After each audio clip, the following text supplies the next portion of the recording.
PMKSY ಯೋಜನೆಯಡಿ ತಡೆಹಣೆಯ ಉಪಯೋಗವನ್ನು ಈ ರೈತ ಪಡೆದುಕೊಂಡಿದ್ದಾರೆ. ನಮಗೇನೆಂದರೆ ಈ ಗೋಕಟ್ಟೆಯಿಂದ ಭಾಳ ಅನುಕೂಲ ಆಗ್ತಾಯಿದೆ. ಮತ್ತು ಬೋರ್ವೆಲ್ಗಳೆಲ್ಲ ಇಂಪ್ರೂವ್ ಆಗ್ತಾಯಿದ್ದಾವೆ. ಮತ್ತು ನಮಗೆ ಈ ಚೆಕ್ ಡ್ಯಾಮ್ ಇರೋದ್ರಿಂದ ಮರ ಗಿಡಗಳೆಲ್ಲ ಚೆನ್ನಾಗಿ ಬೆಳೀತಿದ್ದಾವೆ.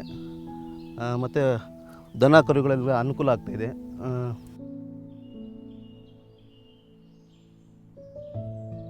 ನಮಗೆ ಬೋರ್ವೆಲ್ಗಳೆಲ್ಲ ಇಂಪ್ರೂವ್ ಆಗ್ತಿದ್ದಾವೆ. ಈ ಚೆಕ್ ಡ್ಯಾಮ್ ಇರೋದ್ರಿಂದ ನಮಗೆ ಬೋರ್ವೆಲ್ಗಳು ಮತ್ತು ದನ ಕರುಗಳಿಗೆ ಇಷ್ಟಕ್ಕೆ ಇಂಪ್ರೂವ್ ಆಗ್ತಾಯಿದೆ ಅಂತ ಹೇಳ್ತೀವಿ.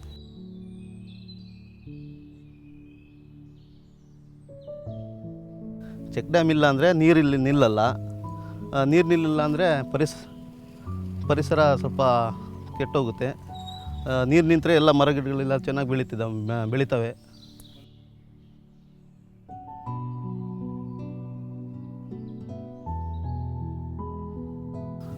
ಈ ನೀರು ಈ ಥರ ನಿಲ್ಲಿಲ್ಲ ಅಂದರೆ ಹೊಲಗಳಿಗೆ ಅನುಕೂಲ ಆಗಲ್ಲ. ಈಗ ಭಾಳ ಅನುಕೂಲ ಆಗಿದೆ ಹೊಲ ಗದ್ದೆಗಳಿಗೆ ಇಲ್ಲ. ಮತ್ತು ಇಲ್ಲಿ ನೀರು ನಿಲ್ಲಿಲ್ಲ ಅಂದರೆ ಎಲ್ಲ ಹರ್ಕೊಂಡು ಬೇರೆ ಕಡೆ ಎಲ್ಲ ಇದು ಕೆರೆಗೆ ಸೇರಿಕೊಳ್ಳುತ್ತೆ.